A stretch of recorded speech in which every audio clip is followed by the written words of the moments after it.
Hello, friends. This is Dave Hurwitz, executive editor at ClassicsToday.com, here with great artist Bad Day. Oh, yeah, there's so many of those, aren't there? Well, today we're talking about the original recording of Osmo Vänskä and the Lahti Symphony Orchestra doing Sibelius's Lemminkäinen Legends. It's quite a mouthful, isn't it? But for those of you who don't know what the Lemminkäinen legends are, it's 4 tone poems that actually constitute a symphony, which Sibelius later detached. The most famous of them is The Swan of Tuonela, with its gorgeous English horn solo, one of Sibelius's most popular works. But the others are wonderful and well worth hearing. There's Lemminkäinen. He was like Peer Gynt. He was like a sort of ne'er-do-well hero who ran around causing chaos and having lots of sex and then going home. That's what he did. It's Lemminkäinen and the Maidens of Sorry, which is the first one. And then, depending on how you do the inner movements, you can switch the orders. There's Lemminkäinen in Tuonela. Tuonela is hell, or it's Hades, the land of the dead. You know, it has a lake with a swan that runs around swanning, and he gets chopped up into bits, and his mom shows up with a magic rake and hoes him back together, and anyway, that's that one. Then there's the Swan of Tuonela, and finally Lemminkäinen's return, his return home, which is 6 minutes of incredible excitement. Well, here's the story. Back in the day, in 1999, thereabouts, BIS released, as part of its ongoing complete edition, new recordings of all 4 tone poems with added versions. Original versions, the unrevised original versions, which were uniformly worse than the revised final versions, as is always the case with Sibelius, by the way. He's not a guy you ever want to go back to an original version for. He was a composer who needed to actually hear his music before he understood or decided how it could finally all go together, that sort of thing, especially in terms of timing and things like that. He did a lot of cutting and trimming and reorchestrating. And anyway, so the final version is much better. But the bottom line is, aside from the interest in hearing those original things, the performance of the Lemminkäinen Legends was terrible. It was thin and feeble and just not well recorded. Nothing went right for that particular recording session, and they knew it. They knew it because, I reviewed it at ClassicsToday.com, but, I've been talking to Robert von Bahr, the head of BIS at that time. Since the label's been sold, but the great Robert von Bahr, he knew it wasn't good. They all knew it wasn't good, but they released it because it was what they had done, and they had it. They had to release it. It was BIS 1015. That was the catalog number. Remember that catalog number, 1015, if you're confused. So they remade it, and good for them.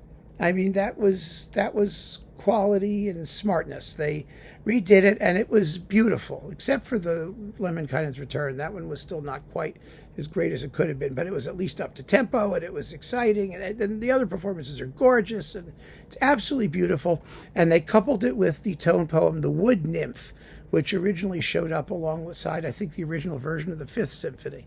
That was an early unrevised piece that Sibelius simply didn't publish in his lifetime, and it was a major, major work. It's the big discovery of the BIS Complete Sibelius Edition, because it's a 21-minute long, fun tone poem. Oh, it's gorgeous. Anyway, so they did this lousy Lemminkäinen suite. And the sad thing is, the irritating thing about it is that, the good thing is that they redid it. Yes, all kudos to them for having the sense to do that. The bad thing is they already had an excellent Lemminkäinen suite with Nimi Järvi and the Gothenburg Symphony that was stunningly recorded and very interesting interpretively. It really is. It's a wonderfully individual and primal sounding Lemminkäinen suite. It was just wonderful, and they'd done that quite a bit previously. So then they made the yucky one, and then they did the really good remake of the yucky one, which gave them 3, count 'em, 3 Lemminkäinen suites.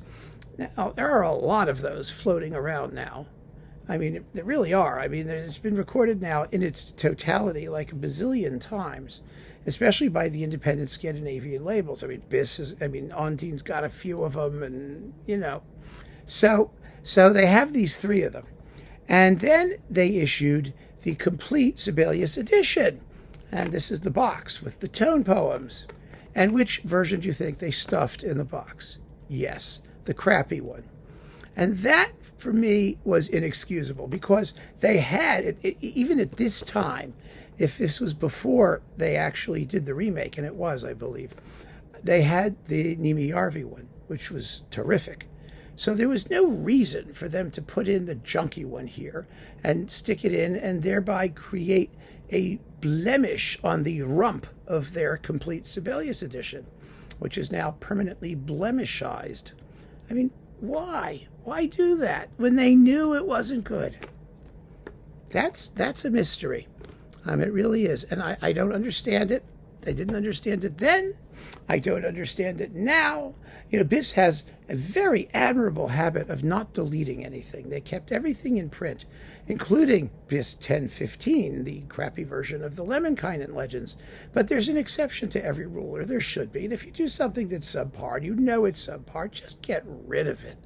I mean, why confuse us, we the consumer, who have to make choices and who could be confused by 3 recordings of the same piece on the same label, 2 of them by the same conductor or the same orchestra, one of which sucks.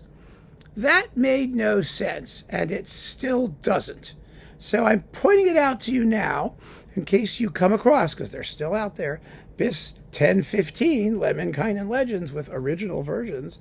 Just give it a pass.